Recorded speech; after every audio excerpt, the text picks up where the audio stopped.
Hi everyone. Today's discussion is going to be something interesting as well. It's going to be about the years of organizing TEDx in Karlsruhe, Mhm. from how we have started Mhm. from the university, then to the Schlossplatz here in Karlsruhe, and Mhm. also to TEDxKarlsruhe. Mhm. We are going to dive a little bit on those moments which were somehow challenging, Yes. somehow beautiful, the Yes. team spirit, the Mhm. team understanding, and all those stuff. I think we can, of course, start by maybe introducing ourselves. Yes. And I, ladies first. Don't make me say it. Come on. Well, I am Golden Uchechi Eje, and I am the speaker manager dealing with the speaker curation and selection of our good good is actually an understatement. Our Okay. exceptional and outstanding speakers, so right from the onset till now. And it's really a big pleasure to be part of this process and to be part of the growing of the TEDx Karlsruhe right Mm, from the foundation to mm. where it is today. That's beautiful. I think I am also Konate Aboubacar.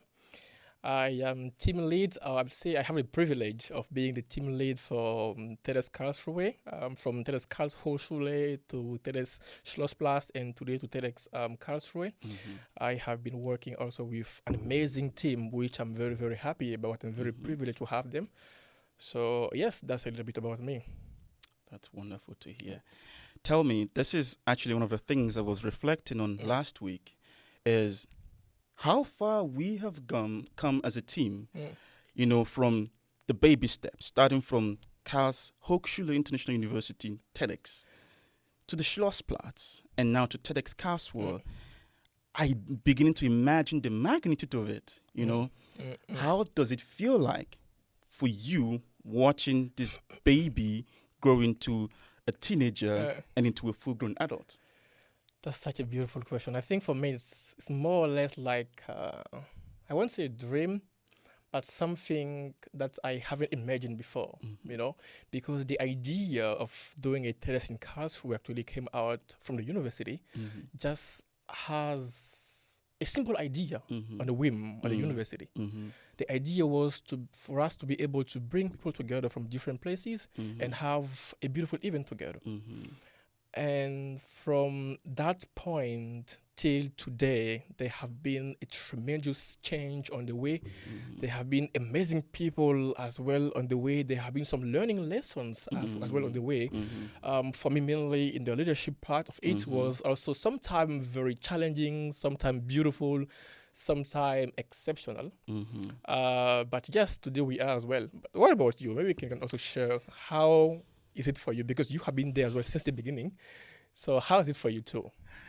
For me, I can picture it again as a butterfly. Mm, It started from just the seeds of, laying eggs, mm, and then it hatches and it becomes a caterpillar, and then it blossoms mm. into this beautiful butterfly.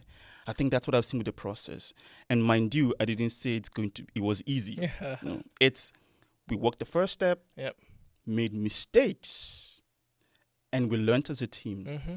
And I think that's the beautiful experience, because the feedback we do after each year Mm. helps us know what to do better for the following year. Mm-hmm. That for me was very positive. So we did with the first and the second year, and now Mhm. in the third year. And these changes are really beautiful for me. It's Mm. changing of people, changing of topics, changing of leadership, Mm-hmm. changing even among teams as well, Yeah. and having the new and the old meeting together. This Mhm. process for me is just an amazing thing that I am taking Mm. with me with TEDxKarlsruhe. That's really beautiful. Yes. That's really beautiful. I think one question I also might have for you is, from your perspective and in your team, what has been some of the challenges that you have had, and how did you actually come out of it also? I like that, because when we started off, most of us were students. Mm. I was still a student back then, Absolutely. and my teammates were also most of them were students as well. And we had to juggle school and take this TEDx seriously. Mm. That's one of the challenges that we learned to overcome. Mm-hmm. But the second part is more about the people we are doing it for, the Mm. speakers. You are sitting here. Yes, you might have, I and my team, we had some sort of knowledge about speaker selections. But this was also brand new because it is TEDx. Absolutely.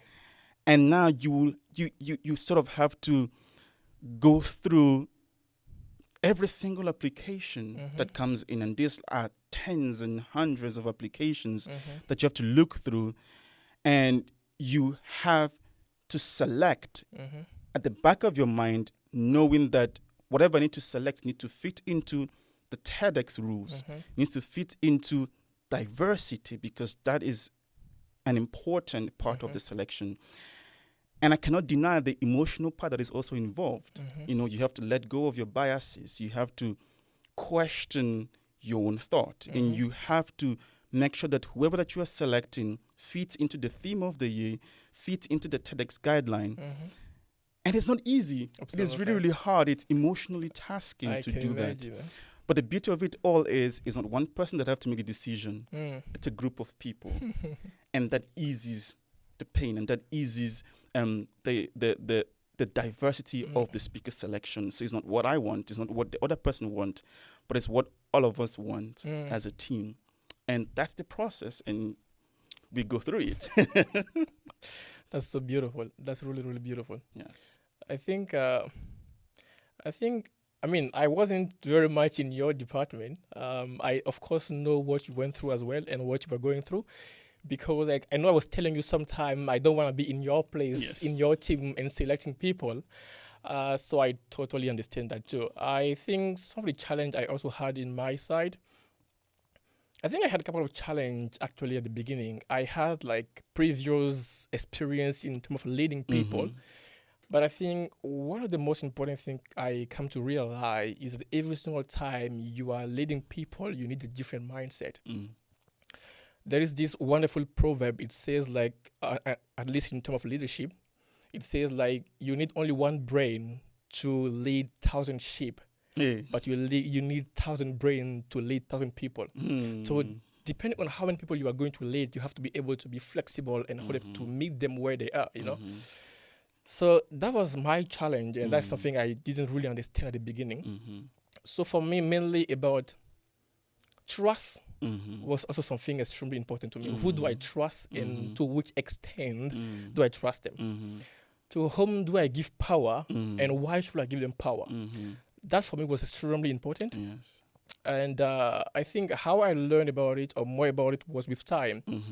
There is also this really interesting quote, which I love, I think, from Frederick Douglass. He said that if you can give power and still be in power, that's exactly when you are in power. You know, because according to him, everybody can overcome adversity. But in order to know who's truly a good person, give them power. So for me, giving power to people in the team as well, and for them to be able to lead other people, was something I had to be very careful about. Because if there were any mistake to be, it wasn't them, it was now Konate, since I'm the one leading the entire team. That was quite challenging for me. Something very challenging as well was knowing who do I bring together. We have different personality. And that is something I learned so hardly, you know. How do I make sure that we have an harmony in order for the group to keep moving forward? Who do you bring together? That was very, very, very, very, very hard, you know. That was really, really hard. So just to come back to the challenges. But now tell me, what were some of those amazing times that also make you bring joy on your face sometime? It is usually on the day of the event. I think my team and I only get the chance to after the event. But the beauty is watching the process go right from the selection, communicating with them, the speakers, and walking through the process of preparing the speeches and going through the speeches to understand, are they still in line with the guidelines? Are they working hard towards giving a good speech? And then seeing the speech come to life on the day of the event. That is very satisfactory. That is magnifying for me and my team. It is such a beauty to sit or stand, since we are also busy, watching these amazing speakers deliver not just their speeches, but deliver their heart to the people, both the physical audience and the online audience. That is what I do not take for granted, and that is one thing that I look forward to, because this particular 80 minutes of their speeches sort of wipes away every pain and every task and every struggle that you have to go through the process. Yeah. That final part just gives you the satisfaction that you have done well. So that's my magic moment. Oh, wow. Oh, wow. Yes. That's really beautiful. You spoke, a little bit about leadership. So there is you, the licensee, and there is the other managers who work with you. What is the importance of delegation when it comes to the managers speaking with their team members? How do you describe the importance that each manager has to have in order to delegate work? So I think one important thing that we learn about leadership is that a good leader is someone who knows how to delegate. Because if you can't delegate, that means every single task that you have to do come back to you as a person. And you can't afford to be the only one who is going to do all those tasks, because you won't be able to do it. So delegation is extremely important, at least for the managers. They really need to know how to delegate. And I know I was also having a discussion as well with one of our managers last time regarding as well delegation. And I was also giving him the same message. The thing is, at a given point, we have to understand two things. One is to know that we have a team to lead, that we have to trust them. And we have to keep in mind that they are not expecting us to have all the answers. That was my mistake as well in the past, not knowing that as a leader, my team does not reckon on me to have the answer to every single question. So it is still okay to say, I don't know, and still okay to say, okay, please try to find the solution to this point and this problem. So I think it comes to trusting people, one, but when we trust them as well, there is also the science behind delegating. And that is actually understanding who is who based on what, which means their personality. So to be able to delegate better, we need to understand the personality of our team and try to know who is good in doing what, And we have, if we just dive into the disc of marathon in leadership, we have different type of people. So as a leader, we need to understand who are the red guys, who are the yellow guys, who are the green guys, who are the blue guys, so that I can truly understand, based on the task I'm trying to give them, if they can actually fulfill it, but most importantly, if they are going to do it because they feel like doing it. Because at the end of the day, leadership is only making people do what you want them to do because they want to do it. So that's actually the point about delegation, which I think is extremely important. That's wonderful. We have spoken a lot about leadership and experiences. What is in for the people? It's our first time hosting TEDxKarlsruhe in 2025. What should the audience expect to see, to experience with our first edition as TEDxKarlsruhe? That's a beautiful question too, I think in order to answer the question, we also need to even think of why we started TEDxKarlsruhe. Because from my point of view, on my side right now, I don't see a huge difference between the first time and the TEDxKarlsruhe, because I want the impact to be the same or even more than what it was before.